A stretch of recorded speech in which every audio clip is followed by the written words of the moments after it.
Hello everyone, this is Urvashi Rai and I welcome you all on my YouTube channel. आज के इस video में हम डिस्कस करने वाले हैं हमारे क्लास 10th मैथ्स के फर्स्ट चैप्टर का second part, revisiting irrational numbers. तो मैंने बताया था आपको कि रैशनल नंबर्स क्या होते हैं, the numbers which can be expressed in the form of p by q, where p and q both are integers but the q which is basically denominator here should not be equal to 0। और irrational numbers क्या होते हैं, just जो numbers p by Q के form में express ना हो वो सारे नंबर्स क्या होते हैं, इरेशनल नंबर्स होते हैं। ठीक, तो आज जो टॉपिक हम डिस्कस करने वाले हैं वो है हमारा एक्सरसाइज 1.4 का इंट्रोडक्शन, जिसमें हमें जो रैशनल नंबर्स है उसके डेसिमल एक्सपेंशन के बारे में पढ़ना है। फॉर एग्जांपल, अगर आपके पास एक रैशनल नंबर दिया हुआ है 3/8, ठीक है, तो ये रैशनल नंबर है, ठीक, क्योंकि ये p बाई क्यू के फॉर्म में। अब आपको इसके डेसिमल एक्सपेंशन को चेक करना है कि इसका डेसिमल एक्सपेंशन जो है वो क्या आएगा। तो जब आप 8 से 3 को डिवाइड करोगे ना तो आपको रिजल्ट मिलेगा 0.375।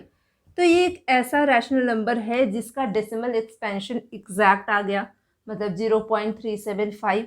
जब आप डिवाइड करोगे तो एक पर्टिकुलर प्लेस पे जाके ये डिवीज़न एंड हो जाएगा। ठीक, तो ये डिवीज़न एंड हो रहा है तो इसको हम कहते हैं टर्मिनेटिंग डेसिमल एक्सपेंशन, यानी ये टर्मिनेट कर जा रहा है, आफ्टर 5 आपको कोई वैल्यू नहीं मिल रही है।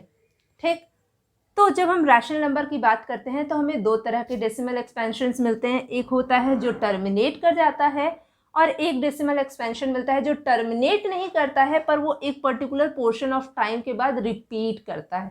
ठीक, जैसे अगर मैं एग्जांपल ले लूँ 1/7 का, ठीक है, तो जब हम 7 से 1 को डिवाइड करेंगे तो चलिए हम थोड़ा सा करके देख लेते हैं कि क्या वैल्यू आती है। अगर मैं यहाँ 1 को यहाँ रखती हूँ डिविडेंड के प्लेस पे तो ये 0 पॉइंट होगा। ठीक, अगर हम 1 टाइम डिवाइड करेंगे तो दिस विल बी 7। ठीक है, अब इसको अगर हम करते जाएं, दिस इज़ 34 आएगा आपके पास, फिर 28, 20, ठीक है, again 2, this will be 14, this is 6, आप 8 टाइम्स करोगे, दिस इज़ 56, फिर आप 5 टाइम्स, ये आपके पास 4 आएगा ना, तो आप इसको 5 टाइम्स करोगे 35 आएगा, फिर आप करोगे 5 टाइम्स आ जाएगा। ठीक, इसके बाद जब आप एक स्टेप और बढ़ोगे ना तो आपके पास फिर से 1 आ जाएगा। यहाँ पर जब आप इस तरह से डिवीज़न करते जाओगे तो लास्ट में जाके आपके पास फिर से 1 आ जाएगा, यानी 0.142857। इसके बाद से फिर से यही पूरे डिजिट्स रिपीट करेंगे इसी पर्टिकुलर ऑर्डर में। So this is non terminating, क्योंकि ये एंड नहीं हो रहा है। ठीक, and this is also repeating, तो हम इसे कहेंगे this is non terminating repeating decimal expansion of 1/7। अब हम एनसीईआरटी में गिवन कुछ थ्योरम्स है इस एक्सरसाइज से, पहले उसे डिस्कस कर लेते हैं। So the first theorem is कि अगर हमारे पास कोई रैशनल नंबर है जिसका डेसिमल एक्सपेंशन टर्मिनेट कर जाता है, जैसे मैंने अभी एक एग्जांपल दिया ना 3/8, इसका डेसिमल एक्सपेंशन क्या आ रहा था 0.375, तो ये टर्मिनेट कर जा रहा था, है ना, it is a terminating decimal expansion. तो अगर हमारे पास कोई ऐसा रैशनल नंबर है जिसका डेसिमल एक्सपेंशन टर्मिनेट करता है तो उस रैशनल नंबर में जो ये q होता है उसको हम एक्सप्रेस कर सकते हैं, उसके फैक्टर्स को basically in the form of 2 to the power n and 5 to the power m। सो 8 का जब हम प्राइम फैक्टर्स का प्रोडक्ट लिखेंगे so that will be 2 multiplied 3 times. ठीक, अब अगर इस फॉर्म से आप मैच करोगे तो this is actually 2 to the power 3। अब 5 की पावर वाला टर्म आपको नहीं दिख रहा है, लेकिन यहाँ जो n और m है ना ये होल नंबर्स होते हैं। ठीक, ये दोनों क्या होते हैं, होल नंबर्स, यानी इनकी वैल्यू 0 से लेकर के कोई भी नंबर हो सकती है, 0, 1, 2, 3, 4, इस तरह से कोई भी नंबर हो सकता है। सो दिस इज 2 की पावर 3। ठीक है, अब यहाँ 5 के पावर में कोई टर्म नहीं है तो हम मान सकते हैं कि यहाँ पर 5 की पावर 0 एग्जिस्ट कर रहा है। तो हम कह सकते हैं कि ये जो 8 है इसे हम 2 to the power n multiplied by 5 to the power m के फॉर्म में एक्सप्रेस कर सकते हैं। ठीक, अब इसी फॉर्म थ्योरम का जस्ट ऑपोजिट, यानी यही बात दूसरे तरीके से कही गई है आपके बुक में सेकेंड थ्योरम में, कि अगर कोई रैशनल नंबर है जिसके डिनोमिनेटर को हम इस तरह से एक्सप्रेस कर सकते हैं, अगर उस रैशनल नंबर का हम डेसिमल एक्सपेंशन निकालें तो वो टर्मिनेट करेगा। उसका भी एग्जाम्पल देख लेते हैं हम लोग। जैसे एग्जाम्पल के लिए ले लेते हैं 1/4, ठीक। तो अगर ये 1/4 है, अगर इस 4 को मैं इस फॉर्म में एक्सप्रेस कर सकती हूँ तो इसका जो डेसिमल एक्सपेंशन आएगा वो टर्मिनेट करेगा। तो 4 को हम क्या लिख सकते हैं, अगर प्राइम फैक्टर्स के प्रोडक्ट में लिखा जाए, सो दिस इज बेसिकली 2 × 2, ठीक। So this can be written as 2 to the power 2, और 5 की पावर में कोई टर्म नहीं है तो हम मान सकते हैं कि यहाँ पे 5 to the power 0 है। तो इस 4 को हमने इस फॉर्म में एक्सप्रेस कर लिया। तो थ्योरम के अकॉर्डिंग अब इसका जो डेसिमल एक्सपेंशन आएगा वो टर्मिनेट करना चाहिए 0.25। तो ये जो डेसिमल एक्सपेंशन है इस केस में ये टर्मिनेट कर गया। इसका मतलब कि अगर कोई रैशनल नंबर है जिसके डिनोमिनेटर को हम इस फॉर्म में एक्सप्रेस कर सकते हैं तो उसका डेसिमल एक्सपेंशन टर्मिनेट करेगा ही, ठीक। अब अगर कोई ऐसा रैशनल नंबर आ जाए जिसके डिनोमिनेटर को हम एक्सप्रेस ना कर पाए इस फॉर्म में, जैसे अभी मैंने एग्जांपल के लिए लिया था 1/7, तो 7 तो खुद ही एक प्राइम नंबर है, तो उसे तो हम किसी प्राइम नंबर के प्रोडक्ट के फॉर्म में एक्सप्रेस नहीं कर सकते। और अभी मैंने 7 से 1 को डिवाइड करके दिखाया था कि इसका जो डेसिमल एक्सपेंशन आ रहा था वो टर्मिनेट नहीं कर रहा था, वो एक पर्टिकुलर टाइम के बाद रिपीट कर रहा था, ठीक। यानी इन थ्योरम्स के बेसिस पे हम कह सकते हैं कि अगर Q इस फॉर्म में एक्सप्रेस होता है तभी उस रैशनल नंबर का डेसिमल एक्सपेंशन टर्मिनेट करेगा, अदरवाइज वो नॉन टर्मिनेटिंग रिपीटिंग डेसिमल रहेगा। क्लियर है? तो अब जो क्वेश्चंस हम डिस्कस करने वाले हैं उसमें बेसिकली हमें क्या करना है कि हमें चेक करना है कि जो भी रैशनल नंबर हमें दिया हुआ है उसका जो डेसिमल एक्सपेंशन आएगा वो किस फॉर्म का आएगा, क्या वो टर्मिनेटिंग आएगा या फिर वो नॉन टर्मिनेटिंग रिपीटिंग आने वाला है, ठीक है।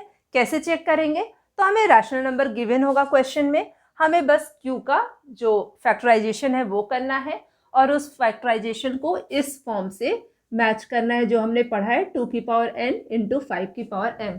तो ये 125 जो बेसिकली है ये 5 का क्यूब होता है, सो इसको हम लिख सकते हैं 13/5⁵, ठीक। सो दैट मीन्स ये क्या है, ये इस फॉर्म में है क्योंकि ये एक्चुअल में क्या है 2 की पावर 0 × 5 की पावर 3। इसका मतलब ये फॉर्म मैच कर गया है। दैट मीन्स अब इसका जब मैं डेसिमल एक्सपेंशन निकालूंगी तो इसका डेसिमल एक्सपेंशन क्या होगा, टर्मिनेट कर जाएगा, ठीक। अब इस 17/8 को अगर हम देख लें तो ये हो जाएगा 17/2 की पावर 3, ये भी इस फॉर्म में मैच कर रहा है, ठीक। बेसिकली आप ऐसे चेक कर सकते हो कि 2 या 5 में से किसी भी एक की पावर अगर आपको मिल रही है तो वो क्या है, डेसिमल एक्सपेंशन टर्मिनेट कर रहा है। नेक्स्ट क्वेश्चन अगर देखेंगे 6/15, सबसे पहले हम इसको इसके सिंपलेस्ट फॉर्म में कन्वर्ट कर देंगे, सो दिस विल बी 2/5, ठीक। अब नीचे ये क्या आ गया 5 की पावर 1। अब जब ये 5 की पावर 1 आ गया है दैट मीन्स कि ये डेसिमल एक्सपेंशन इसका टर्मिनेट करेगा। नेक्स्ट क्वेश्चन देखें, सो दिस इज 29/343 है ये, ठीक है। अब इसके डेसिमल एक्सपेंशन को जब हम इसके जब फैक्टराइजेशन को हम लिखेंगे, सो दिस इज 29 ये एक्चुअल में 7 का क्यूब होता है, सो दिस इज 7 की पावर 3। तो इन क्वेश्चंस में तो अभी हमने बस चेक किया कि डेसिमल एक्सपेंशन टर्मिनेट कर रहा है, तो इसका डेसिमल एक्सपेंशन टर्मिनेट करेगा, इसका करेगा, इसका करेगा, पर इसका नहीं करेगा क्योंकि यहाँ पर ना तो 2 मिला है और ना ही 5 मिला है। तो जिनका डेसिमल एक्सपेंशन टर्मिनेट नहीं करेगा उसका डेसिमल एक्सपेंशन हमें नहीं निकालना है, ठीक है। अब हम देखते हैं कि कैसे हम डायरेक्टली डिसाइड करेंगे, मतलब कैसे डायरेक्टली बिना डिवीजन के चेक करेंगे कि इनका डेसिमल एक्सपेंशन होगा क्या। तो हम क्या करेंगे ना, ये जो फॉर्म है, ठीक, इस फॉर्म को, ये जो फॉर्म है इसमें 2 और 5 की पावर को सेम बनाएंगे। क्यों सेम बनाएंगे, क्योंकि 2 और 5 आपस में मल्टीप्लाई होकर 10 बनाता है। यहाँ पे 5 की पावर 3 का मतलब हो गया कि हमें 2 और 5 के 3 पेयर्स बनाने हैं ताकि हर बार 10 बनते जाए। जब वो 10 आपस में मल्टीप्लाई होगा तो नीचे हमें टर्म्स मिलेंगे 100, 1000, 10,000, जैसे भी जितने टाइम्स 10 आया होगा। तो जब हम किसी भी नंबर को 100 या 1000 से डिवाइड करते हैं तो वो डेसिमल एक्सपेंशन बहुत ईजी हो जाता है। बस हमें नीचे जितने जीरोस होते हैं उसके अकॉर्डिंग पॉइंट लगाना होता है, हमें पूरा डिवीजन करके दिखाने की ज़रूरत नहीं होती है। तो वही कॉन्सेप्ट हम यहाँ पर यूज़ करने वाले हैं।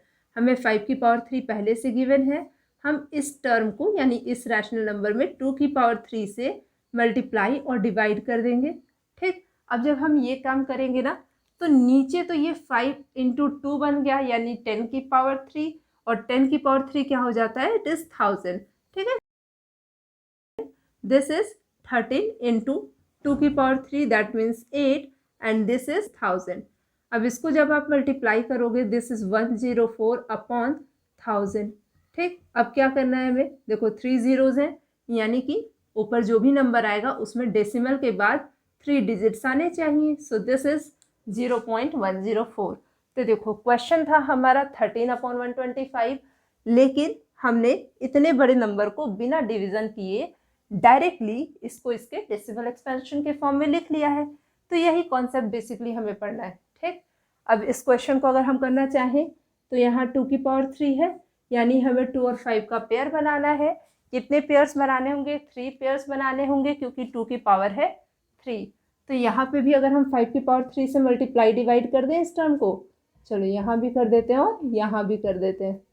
तो जब हम यहाँ ऊपर नीचे दोनों जगह 5 की पावर 3 से मल्टीप्लाई करेंगे तो नीचे हो जाएगा 10 की पावर 3 और ऊपर हो जाएगा 17 इंटू 125 अपॉन 10 की पावर 3।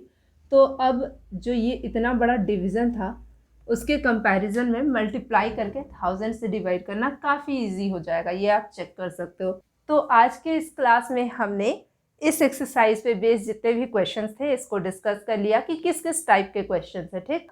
फिलहाल के लिए मैंने इस चैप्टर के सारे ही कॉन्सेप्ट्स को डिस्कस कर दिया है शॉर्ट में, ताकि अगर आपको किसी भी कॉन्सेप्ट में कोई भी डाउट है तो आप इस वीडियो को देखकर अपने डाउट्स को क्लियर कर सकते हैं। अगर आपको किसी भी तरह का डाउट अभी भी है या किसी भी तरह का कन्फ्यूज़न है, कोई भी क्वेश्चन पूछना हो, तो आप अपने क्वेश्चंस को कमेंट सेक्शन में पूछ सकते हैं। सो आज के क्लास को यहीं पर एंड करते हैं। Thank you and stay tuned to my channel.